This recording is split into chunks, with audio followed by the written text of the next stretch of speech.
Umasenso ka na ba? Nakakita ka na ba ng trabaho or ng opportunity na masasabi mong eto na ang magpapahon sa'yo sa kahirapan or eto na yung magbibigay sa'yo ng way para yumaman? Good morning, good evening, good afternoon wherever you are. Ako po si Coach Riza and I'm here to give a little bit of inspiration. Para sa mga OFW, whether you're in the UK, sa Europe, sa Asia, at kung saan pa mang parte ng mundo, I just want to give you this message na this year, pwede nating maklaim ang ating success. Umasenso ka na ba? Nakakita ka na ba ng trabaho or ng opportunity na masasabi mong eto na ang magpapahon sa'yo sa kahirapan or eto na yung magbibigay sa'yo ng way para yumaman? Baka dumating na sa'yo yung opportunity na yon. Hindi mo lang sinunggaban agad. Baka meron ng company na nag-offer sa'yo, hindi ka lang natanggap. Pero alam ko nagpatuloy ka.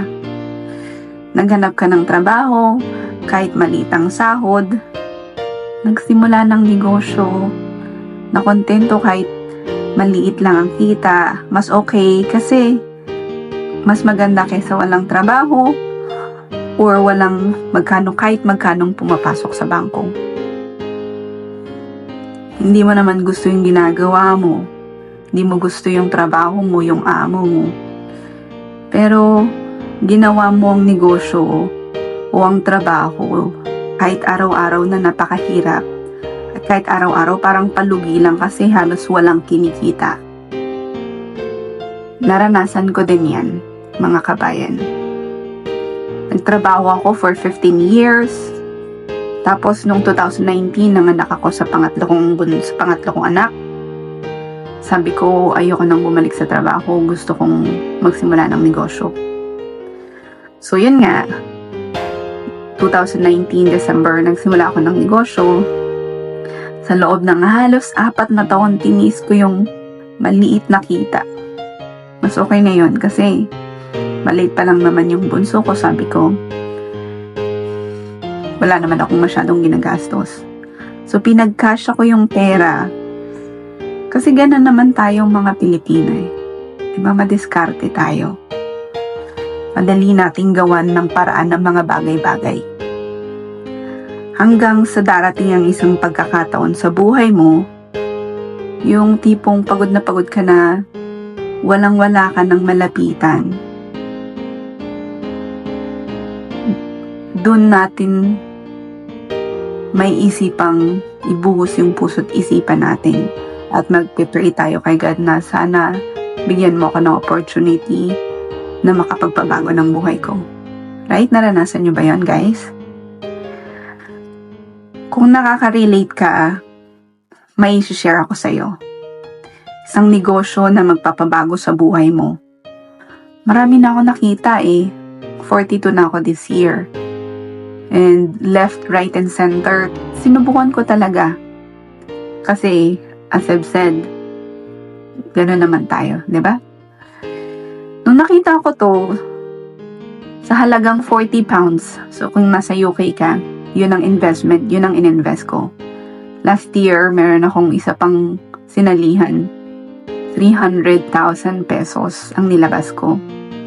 Meron namang bumalik sa akin 100,000 pesos, pero hindi na siya nadagdagan. So sabi ko, nung una, okay lang, 40 pounds. Sa pesos, mga 2,800 yon. Sabi ko sa isip ko, madami nang dumang 40 pounds sa akin. Nakabila ako ng bag, nakabila ako ng damit, ng sapatos ng anak ko. Nakakain kami, nakapanood kami ng movie. So sabi ko, 40 pounds, invest ko to. You know, yun ang isang bagay na gusto kong maintindihan nyo. Do not give up on yourself. Do not give up on your dreams. So, nung una, hindi ako makapaniwala, diba? It's too good to be true.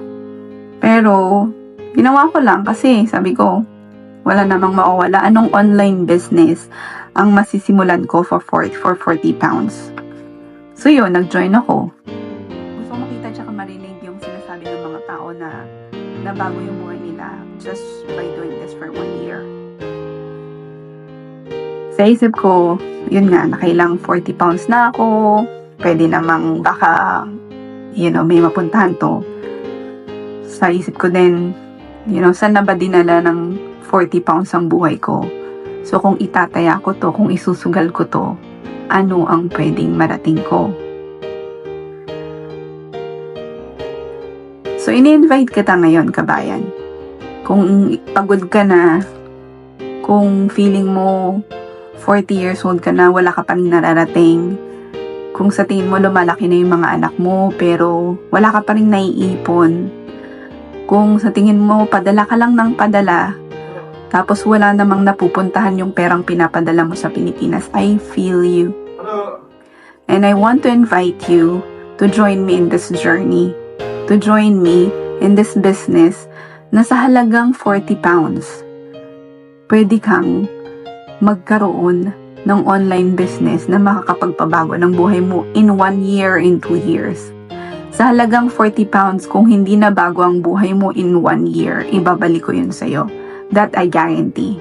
Napakaganda ng business na ito at napakalaki ng faith ko, ng tiwala ko na ito na yung business na hinahanap ko. Maraming mga nagte-testimony na bago na yung buwan nila, pero gusto ko sa akin mismo marinig, malaman na nangyari at totoong pwedeng maging successful si Riza. So kung isa kang nanay o isa kang single parent, isang OFW na patuloy pa rin naghahanap ng extra income, I invite you to join me in this business. Message me or just send a comment. Send your email sa comment section and I will send you all the information. If not, I will also put the link sa description and you can check this out. Wala namang mawawala. Minsan, kapag hindi tayo nag-try, hindi natin malalaman kung scam ba ito or kung legit. Kung nasabihan ka na ng scam, huwag mong paniwalaan. Dapat malaman mo, makita mo sa sarili mo. So as I've said, marami ka nang nagastos. Marami nang dumaang pera sa buhay mo. Ano lang to? Napakaliit na bagay. This is an American company and you have an online dashboard once you started. It's just like Amazon or Netflix. May subscription and napakadaling gawin. So that's all mga kabayan. I will see you on the inside. Bye!